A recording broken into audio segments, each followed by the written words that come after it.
All right. So welcome everybody. We got about 40 participants here.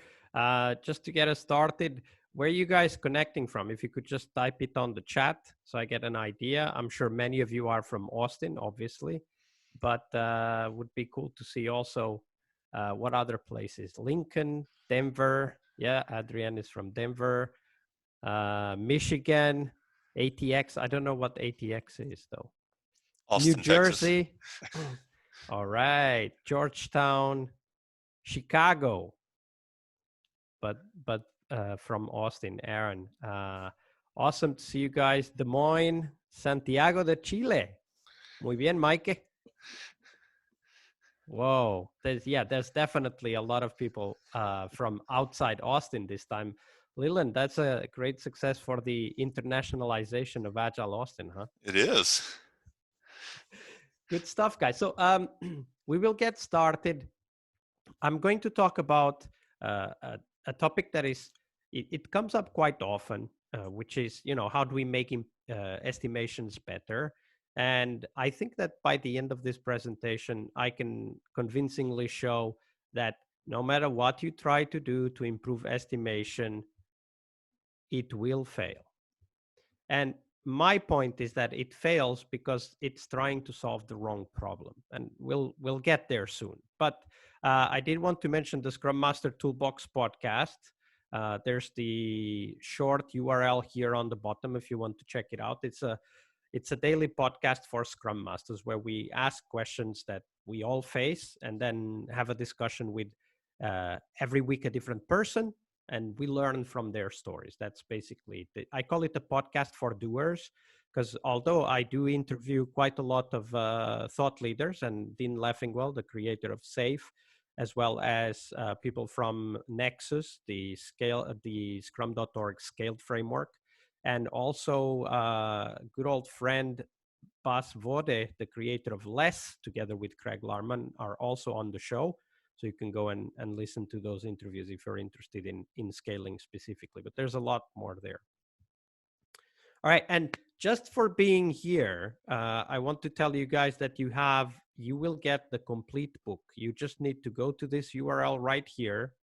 You can take a screenshot or just write it down. Note that the N and E are capital letters and bit.ly is case sensitive, so you need to use the proper case. But if you go there and sign up, you will get the whole book, from start to finish for free because you're here hearing about no estimates. And the link will show up again, but if you want to write it down, here's your chance. So a recent study, this was, I believe, a couple of years ago, if not last year, Aalborg University studied 258 major international transport infrastructure projects between 1927 and 1998. So this is quite a lot of history in terms of project management, and found that the actual costs were on average 20%, 28% higher than the estimated costs. Now, for those of you, and I guess it's all of you who work in software, this is nothing new, right? You're, I'm sure, quite used to these kind of numbers. Now, the thing that really kind of piqued my interest, though, was this 9 out of 10 of these projects, the costs were underestimated, resulting in cost overrun. So this figure here is important. 9 out of 10.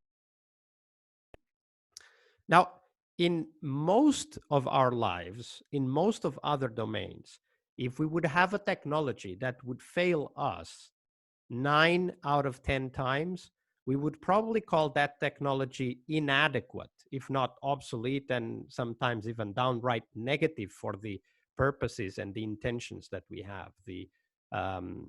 This article is a PMI article, so this is not in any way associated with any no estimates proponent. This comes from the estimation side of the argument. But once we see that number, we have to just accept that projects are not the best tool if you want to contain costs or hit a particular deadline. That's what this article clearly shows. the way I describe it usually is that projects are a bad investment strategy, right? I mean, let's face it, if you guys go to a bank, and I do know that sometimes this happens, but if you go to a bank and the investment banker would tell you that, yeah, you can invest your $100,000 with us. It's pretty safe. In fact, I can guarantee that we will only lose 28,000 of those $100,000 for you. And then smile and ask you, would you like to invest? Right? So, but the problem is that we do that to our boards and our project management offices. We create a plan based on estimates, we propose it to them. And in fact, what we are saying is that we are going to lose about 28% of the money you're giving us, but hey, why not? Let's invest anyway. So my point is that estimation has historically and for a long time already proven itself to be a bad investment strategy. So now let's look at a thought experiment. This thought experiment is something I've been working on, and it is to study, if we really wanted to be good at estimation, what would be, what could we do? What are the things, the factors that affect estimation, and also how can we make it better? And of course, I hope to prove that you can't, but imagine this for now.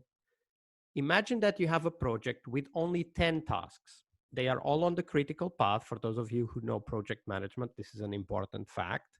But on the other hand, it's 10 tasks. It's not that many. And the duration of each task is 1. That's just the convention I use for the simulation, which means that perfect estimation would give a project duration of 10. So how long do you think it would take to deliver a project of 10 tasks when all tasks have a duration of 1? Can you guys put that on the chat?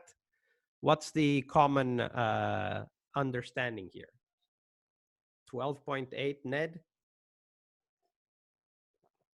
Ned obviously is a very experienced software developer or project manager. What other guesses do we have from the audience? 14, Vanessa? Somewhere between 10 and 15 max? 27, 20? Yeah, I mean, it could happen for sure. Forever. Nigel, you are the optimist. I can see that. Pavlin says 10 to 20. All right, so here's what a simulation told us. So if I look at this simple, very simple simulation where we ran a project 1,000 times, a 10-task project that we ran 1,000 times, and we see the frequency of duration. So you see here that the most common duration was about what the first commenter said. Who was that? Ned. That's the same as Ned said, or almost the same, 12.8. The most common duration is 13, okay? But you see the frequency of the perfect estimate is quite minimal here, right? Most of the actual duration was around 12 and above, and it goes all the way up to 15. It didn't go to 20, but it could. It's just that the perhaps the task simulation distribution that I'm using does not allow for that, but that's basically it. Okay, so the probability of a perfect estimate in a 10-task project is 4.6%. And this is once we simulate the project 1,000 times. The 75% confidence value is 1290. That's close to what Ned said. That's nearly 30% above. 50% confidence, meaning that it's you're as right as about a coin throw, would be 1237, and the median project duration was 12.4, not 10. Now, this is a simulation of 10 tasks. Now, one would say 10 tasks are maybe one sprint. In a project, you're going to have many sprints. So let's think of a more realistic size. Let's look at the 100 task project, and let's simulate that 1,000 times. Okay, if we do that, the minimum project duration in this particular simulation comes out at about 116. So that is 16% above. or nearly 17% above the original estimate. But you can see that the probability of estimating that correctly is 0. There is no single instance in 1,000 tries that the 100 task project would happen to hit the estimated size. Now, when we look at the cumulative probability, we see that to be 50% sure of the project being delivered on schedule, we would have to go with the schedule of 124.53. That is 24% higher than the perfect estimate. And to be 75% confident, we would have to go with 126.17. Now, what this tells us, though, and this is an important realization to have, is that the probability of a perfect estimate on any reasonably sized project is 0. Now, okay, one could argue, well, but from 10 to 100, that's quite a big jump, right? Maybe many of our projects are not all the way up to 100. Okay, that's a fair point. So let's look at what it could be in terms of the probability of the perfect estimate with more task groups. So 1, 2, 3, all the way up to 30, and see how that develops. Okay, so this is the probability of on-time delivery, including a 10% error. And this is the number of tasks, right? So we can see here that at 5 tasks, we've got something that is maybe 10% probability of hitting the deadline, 10% probability of hitting the deadline. But as we can see, it drops very, very fast. The probability of delivery on time drops very, very fast, close to 0. And one could say that around 20 tasks, but at least around 30 tasks, you are close to 0, right? So if I draw the line here, and pardon my shaky hands, it's going to be somewhere around there. So very close to 0. So what does this tell us? It tells us that project estimates grow faster than the size of the project. Because if they were to grow in the same proportion as the size of the project, the decline in the estimate quality would be linear. But this isn't linear. It is logarithmic, right? So what we have here is a power law. And what this tells us is that the distinction, the difference between the expected impact of estimates, the expected value of estimates, and the reality is not linear. It is not sublinear, but logarithmic. And when you look at this, there is a huge difference. All of this area is the difference. And we see that the quality of estimates drops very, very fast once we start increasing the number of tasks in a project.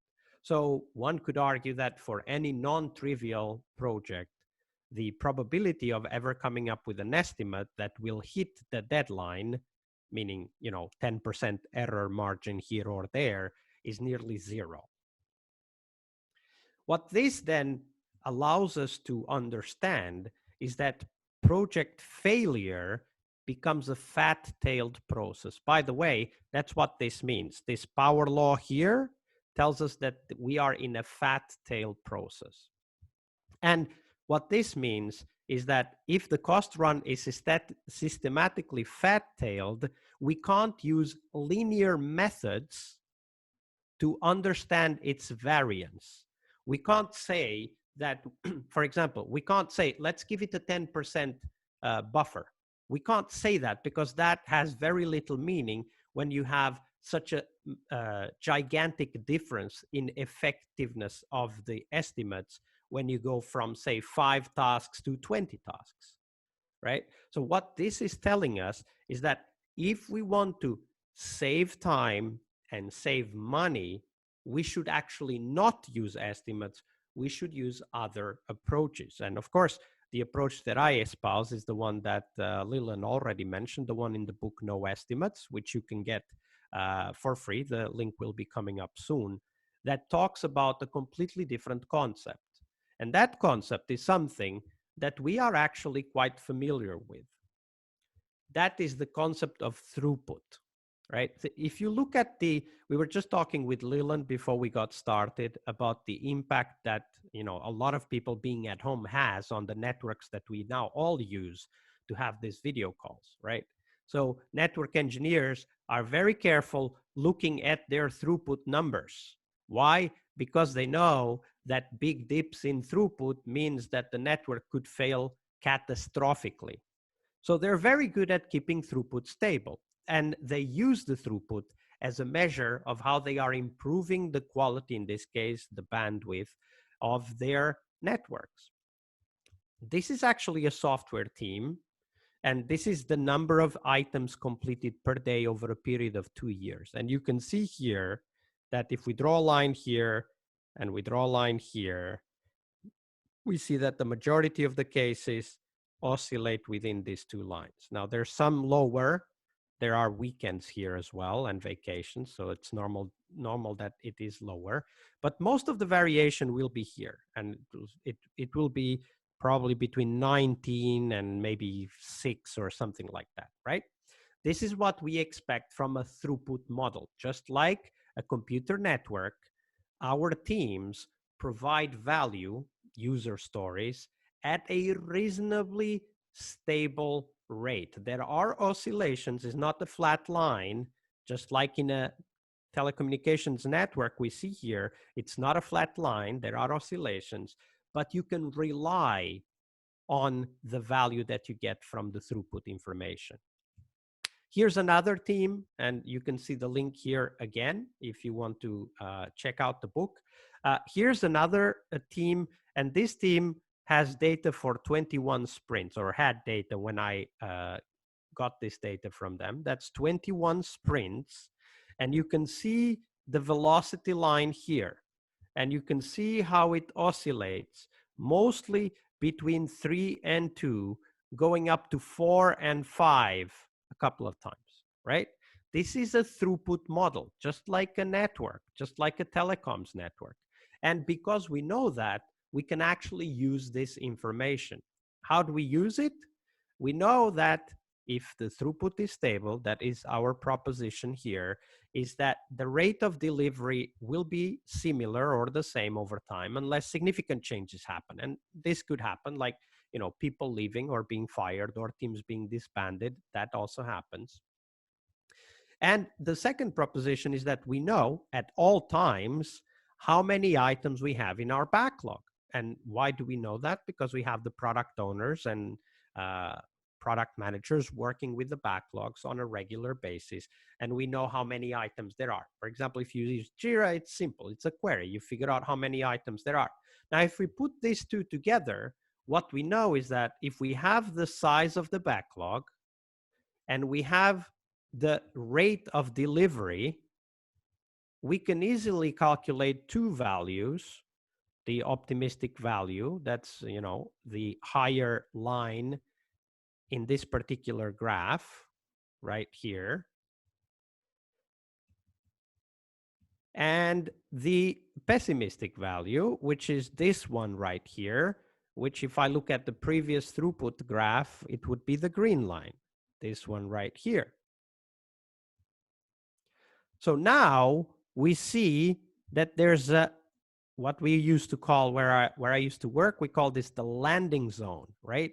A project will land somewhere here unless something changes.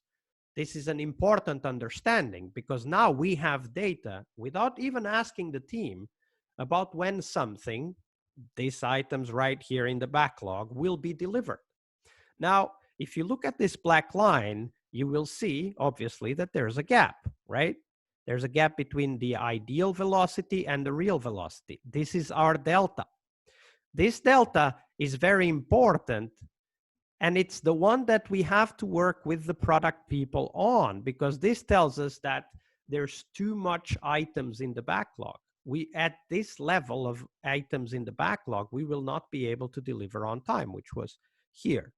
Okay, so now we can start to have a conversation about what, and I argue this in the book, what actually is the single most effective tool we have to hit an arbitrary deadline, and that is scope management. if we do simple things like measure the throughput and project a burn down, we can at any time, even the product owners can do that on their own. Therefore, not even bothering the teams, just going to the backlog and starting to remove items. We can at any point in time find out where's the gap and go into the backlog and remove enough stories in order to bring this line right here all the way down here. And that's what we try to do with no estimates. We stop relying on the capability of predicting the future. We use data, and from that data, we of course drive conclusions that help us manage the scope. And the earlier we do it, the better, right? The delta, as you can see in this example, was already here, was already here, was already here, but it was only here when we noticed it. But the delta was already there. If we start analyzing projects like this, we are constantly managing the scope, which is, as Leland mentioned, Carmen, who's the hero of our story in the No Estimates book, that's what she discovers. She discovers that if she starts looking at the burn down early enough, she can have scope conversations early enough, therefore being able to actually reduce the scope and bring the project down to the right line. And if time is really important for you, and in the case of Carmen's project, it was, and for any of you that works with deadlines that are set by external entities, like for example, Christmas, that obviously the dates become a critical factor in our delivery model. So that's what Carmen discovers.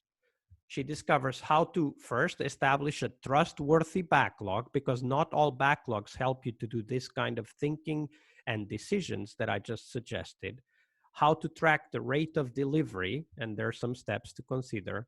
How to use these data points to forecast, not estimate, but forecast the release date. And this is important because forecasting means you can do it without interrupting the team and getting them into yet another estimation meeting.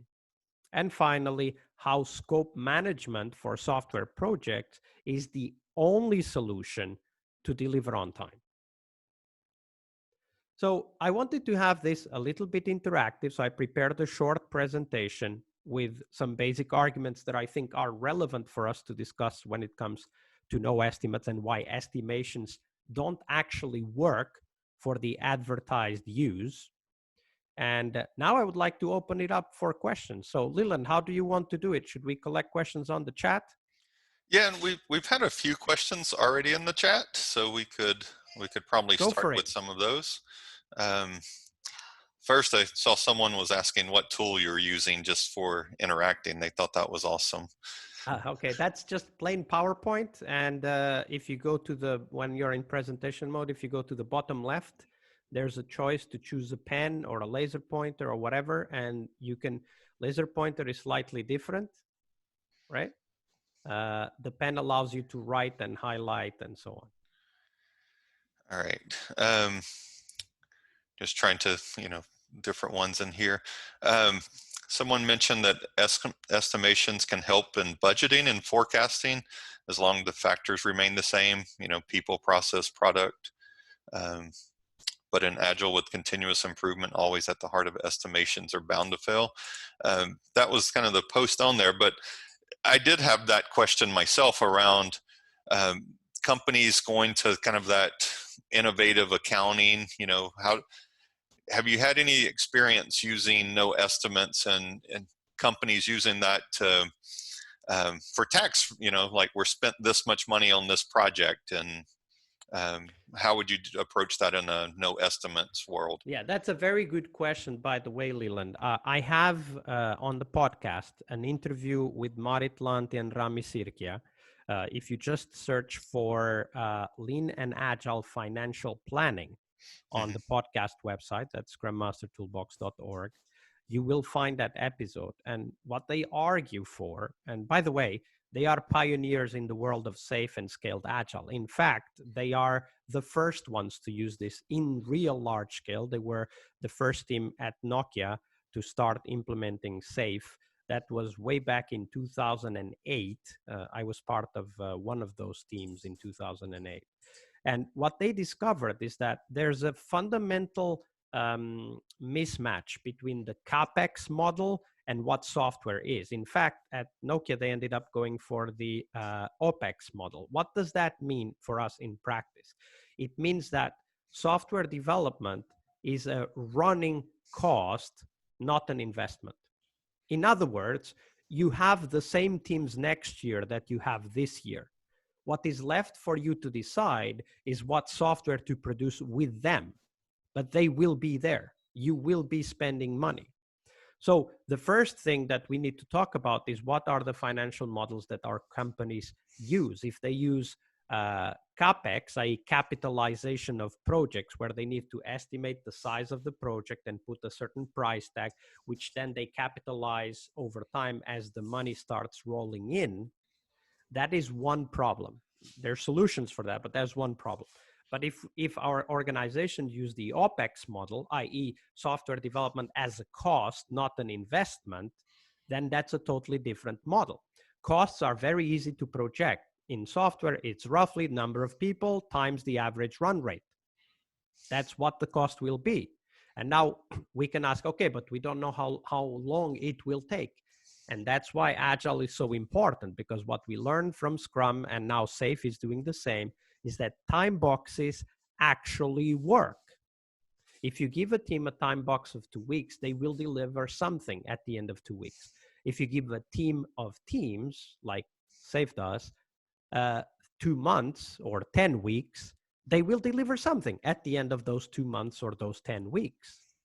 And that's an important understanding, because when we go to the OpEx model, we no longer have to care about estimating investment.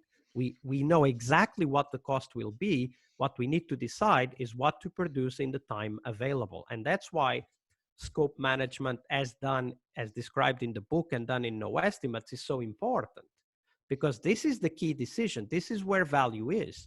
It's in deciding what to deliver that is the value, not how much it will take to deliver that. That's not value. It's what to deliver. And the more flexible we are in the what, the more flexible we are in scope management, the more likely we will be successful with what we deliver.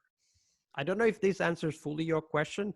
There's still the CapEx box that I didn't go into right now. That's why I invite you guys to listen to that podcast episode.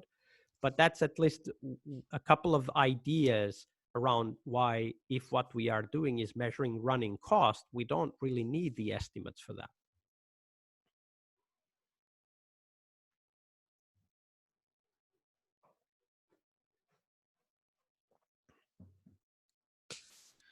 Okay, then the next one is doing that approach.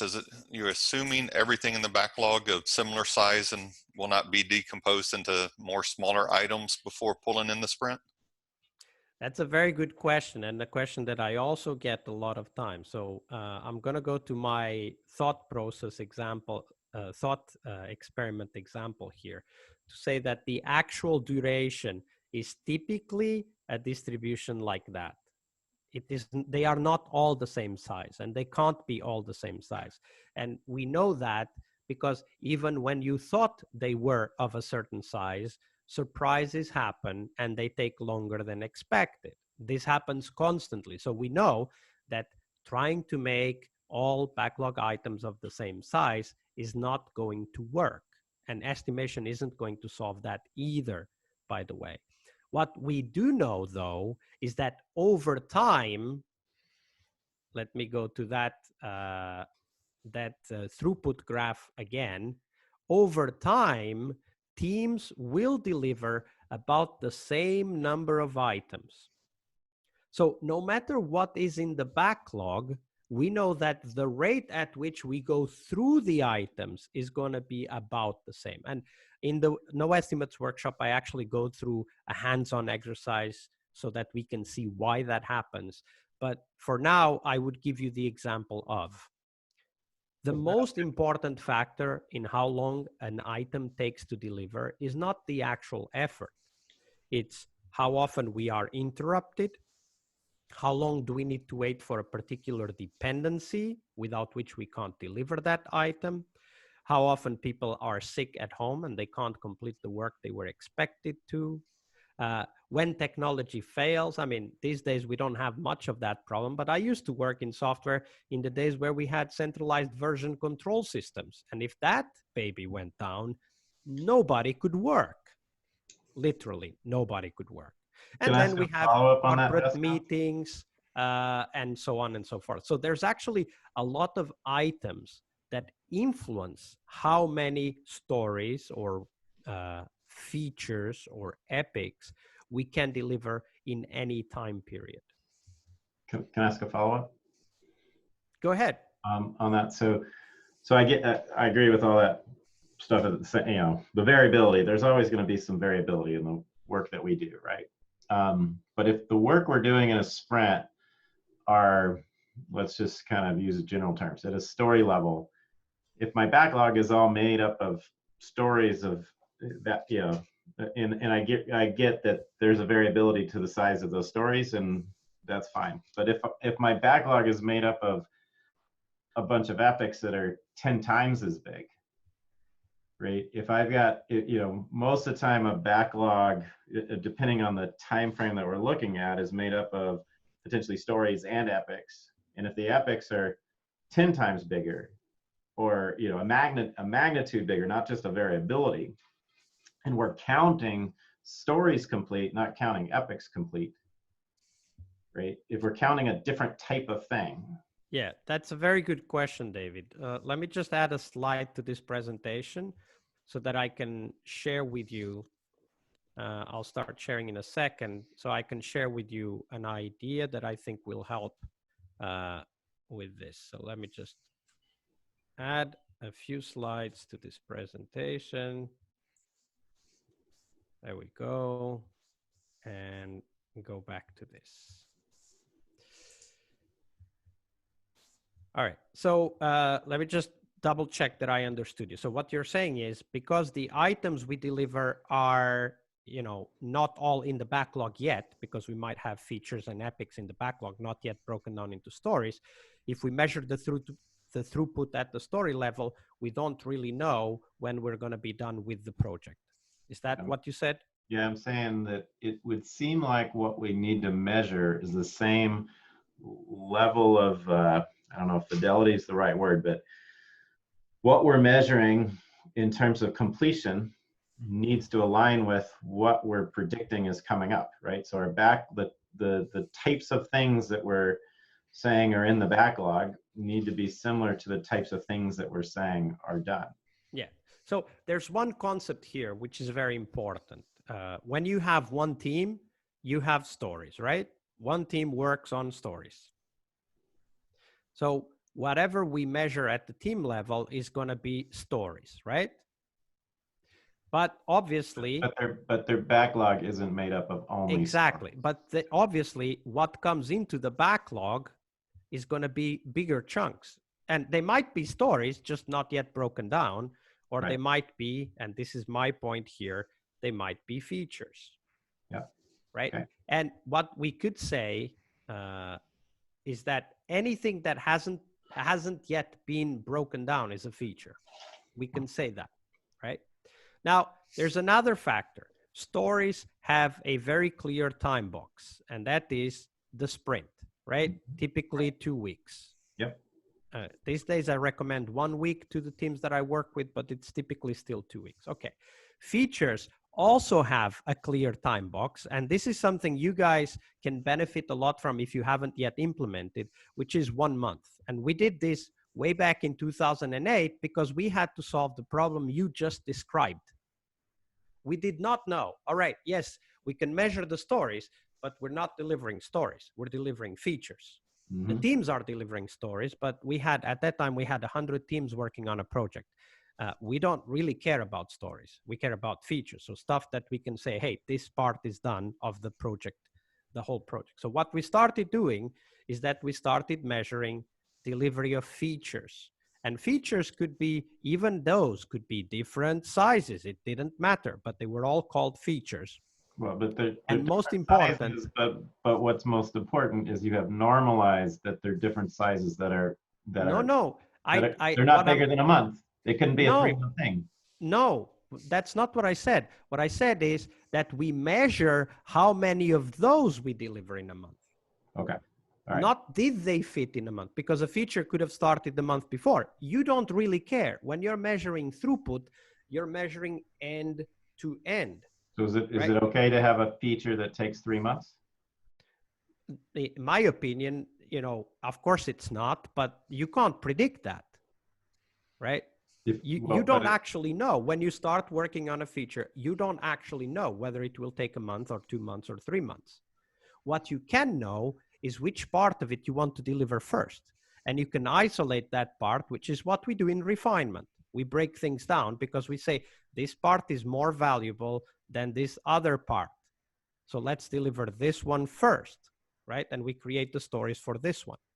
So what we started doing, and here's the kicker, we didn't even look at what these features were. We just measured what was our throughput in a period of time. That's all.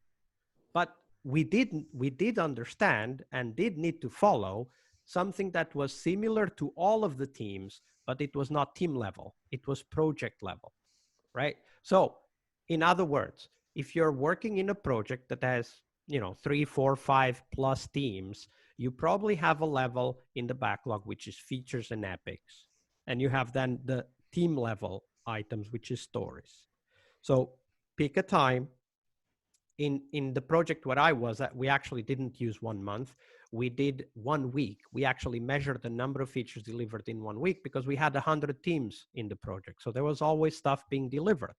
We were already at that time doing nearly continuous integration. That's a whole nother story. But we were integrating several times a week, and we were testing everything several times a week. So we actually knew what was done every week, and we would count the number of features delivered per week. And this we did without knowing what process they used, what was the size of their iteration, and what did they consider to be a feature or not, because there were many product managers in that organization. Not everybody thought the same way. What we did do, though, is that we measured the end-to-end cycle. And this is a very important thing. When you're measuring throughput on a computer network, you measure the amount of data that gets to the end of the pipe, not the data that is inside the pipe, the data that is at the end of the pipe. What does that mean? It means for us in software development, we can only consider something done if it's actually at the end of the pipe. And this is what I call in the book and in the workshop, we call that either in production or a production-like environment. And there's a bunch of questions to ask around that, but that's the idea, right? That feature that we are counting for the throughput is either in production or in a production-like environment. It's not done in somebody's computer. It's not done in one tester's machine. It is in a production or production-like environment. And then we are actually measuring the same thing you measure when you bring up Task Manager on Windows and measure the throughput of your network, which is the end-to-end. How many of these items are coming through the pipe per unit of time? That's what we're measuring.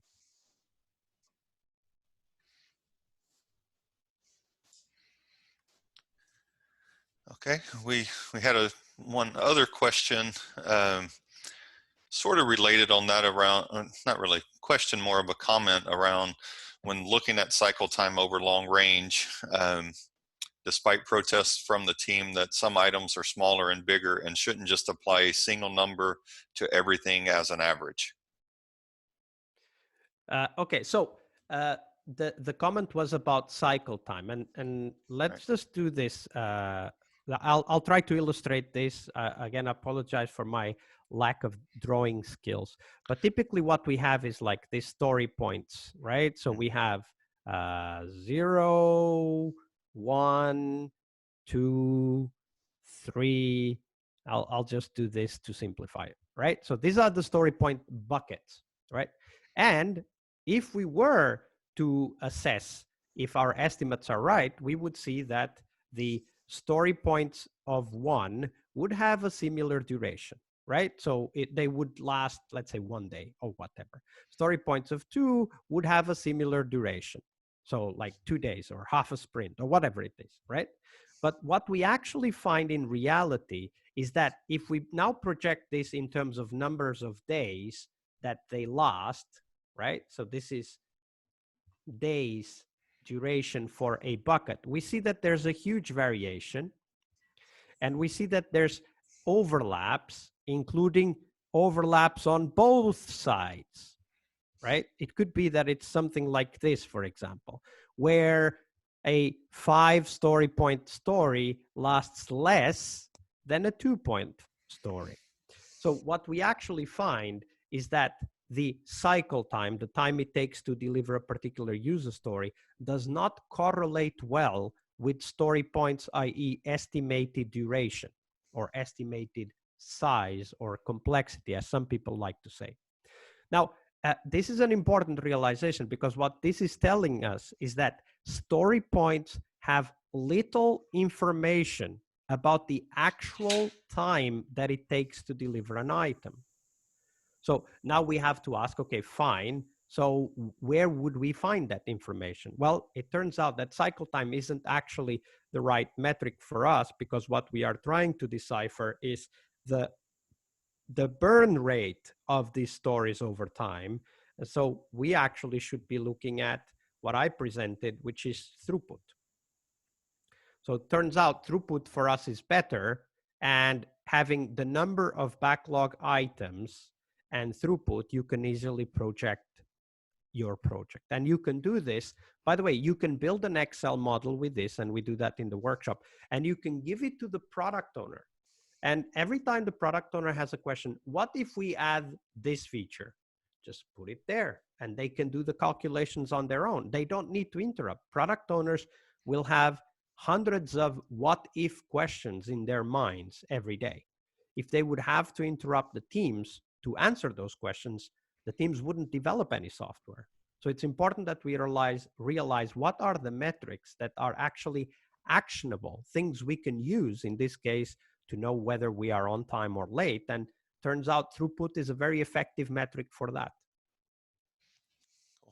So what level of team maturity would be required to use historical data for forecasting, and how reliable the historical data forecasting would be when an Agile team is relatively new and not mature enough to create small work items and account for dependencies?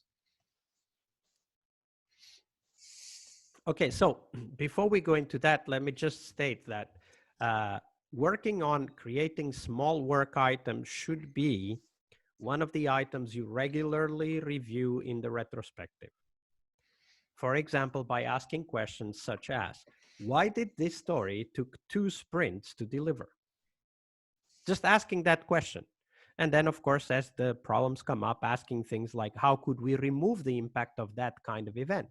How could we reduce the delays from, for example, dependencies to other teams? Because it will come, you know, a number of sources will cause that delay.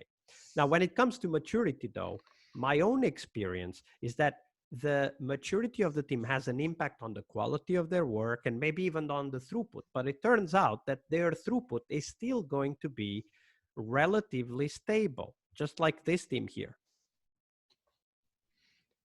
So as long as you're looking at these metrics, you will see that it is rather stable. Now, there are some caveats here. For example, if the team is so immature, they don't have a definition of done. Well, first we have to get the definition of done in place, because don't forget that throughput is an end-to-end metric. If you're collecting items from one backlog, the product backlog, to another backlog, the bug backlog, you're not really progressing. So it's important to understand what is the level of quality that we are committing to and measure throughput at that level of quality. Which means if you're using Scrum, for example, that you have a definition of done that the team has, you know, iterated and developed, even if they are in the first iteration, that the team is committed to that definition of done, because throughput is end to end, right? Don't measure throughput from backlog to code done without testing done, as an example.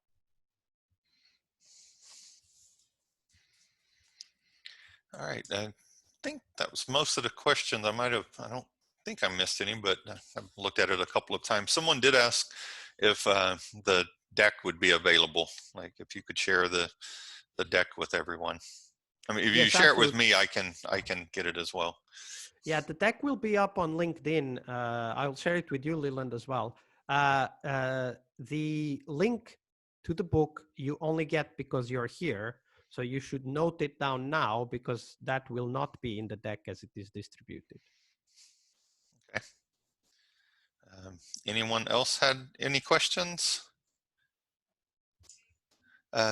Here's one that just came in. Do you have suggestions for how to talk about measuring and controlling throughput in a way it doesn't drift back into the estimates way of thinking? Yeah, so that's a very good question. And throughput is a metric that is, of course, a systemic metric. You can't estimate throughput, right? Now, you can, and you guys are probably familiar with it, try to manipulate it. You guys are very familiar, I'm sure, with the velocity anti-pattern, whereby managers just want to constantly increase velocity over time, right? So what that causes is tampering. It causes even higher oscillations in the throughput metric. So my own advice is, don't try to get anyone else to use this metric. Use it yourself to guide, this is the important part, the scope discussions that you need to have, right? So for example, you can go to the product owner and say, hey, let's say the product owner's name is Jeff. Hey, Jeff, I think we might be late by 3 months. And Jeff might ask, what do you mean? I mean, the team estimated this to be on time and they haven't said otherwise. And then you can talk about the data you have at that point. But in the context of highlighting a risk and showing that the risk is really there, so that you can start the scope management discussion. Because then, obviously, the next thing you should say to Jeff is, I believe that if we reduce the number of items in our backlog for this release, I mean, we can have them in a later release, but for this release, if we reduce the number of backlog items by X, whatever the delta is, then we might be able to deliver on time. This is not for sure, but we will follow it up and, you know, we will know whether that is not the case. So talk about data in the context of a risk that you're handling for your delivery. That's much more productive than to try to talk about the data in a vacuum without a reason. In fact, very often I'm asked the question, how do I convince my boss, my colleagues, whatever? And my answer is always, never try to convince anyone but yourself. Because the moment you stop believing estimates are useful, you will stop using estimates. That it's one of those things that once you see it, you cannot unsee it. And once you understand it, you cannot stop knowing what is there. And as many teams have done, once they started understanding this, at that point, they might start giving, random story point numbers to the stories. Like, let's say it's throw a coin, it's a 3, throw a coin, it's a 5, throw a coin, it's a 3. And that's it, because somebody else wants the story points, but they don't need it. So they provide the story points, but they don't actually use that for anything with any purpose other than to just keep the others happy. So one of the things that is important to recognize is that we can only change ourselves, but when we do change ourselves, we can't go back. We're not going to be talking about using estimates anymore because we just don't need them. Okay. Anyone else have any questions? I think we've.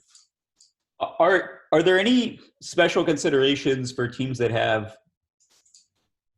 for the moment, extremely long release cycles? So their throughput's going to be terrible for getting into production-like or actual production.